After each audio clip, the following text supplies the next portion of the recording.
सुनो, इंसान हमेशा पूछता रहा है, गॉड कौन है, कैसा है, कहां से आया, और कुरान जवाब देता है सिर्फ 4 आयतों में, लेकिन पूरी फिलॉसफी को साइलेंस कर देता है।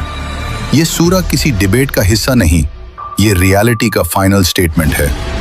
कुल हुवल्लाहु अहद, कह दो अल्लाह वन है।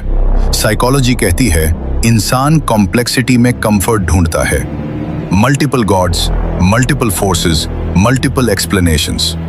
कुरान सिंप्लिसिटी लाता है, लेकिन एब्सोल्यूट सिंप्लिसिटी। अहद का मतलब सिर्फ वन नहीं, अहद equals indivisible, incomparable, unique beyond numbers.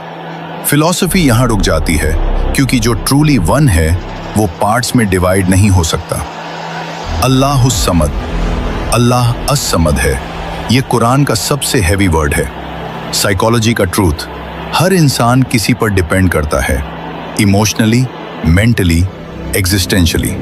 Quran कहता है अल्लाह डिपेंड नहीं करता, बल्कि सब अल्लाह पर डिपेंड करते हैं।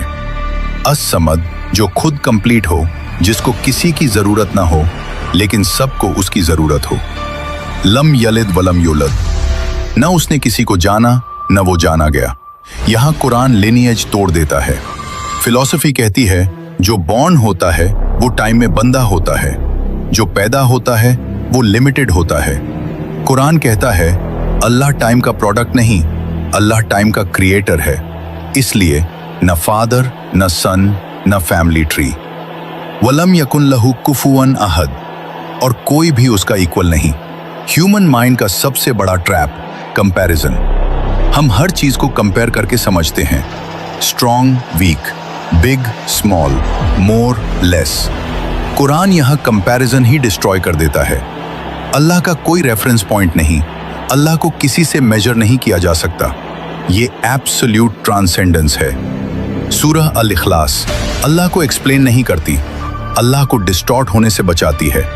इसलिए नबी सल्लल्लाहु अलैहि वसल्लम ने फरमाया ये सूरह कुरान के 31 के बराबर है, क्योंकि अकीदा फाउंडेशन, और फाउंडेशन अगर गलत हो तो पूरी बिल्डिंग गिर जाती है। गॉड कॉम्प्लिकेटेड नहीं है, गॉड कंफ्यूज नहीं है, गॉड ह्यूमन नहीं है, गॉड नेसेसरी रियलिटी है, अनक्रिएटेड, इंडिपेंडेंट, एब्सोल्यूट। और जब इंसान इस क्लैरिटी को समझ लेता है तो उसका दिमाग भी फाइनली रेस्ट कर लेता है।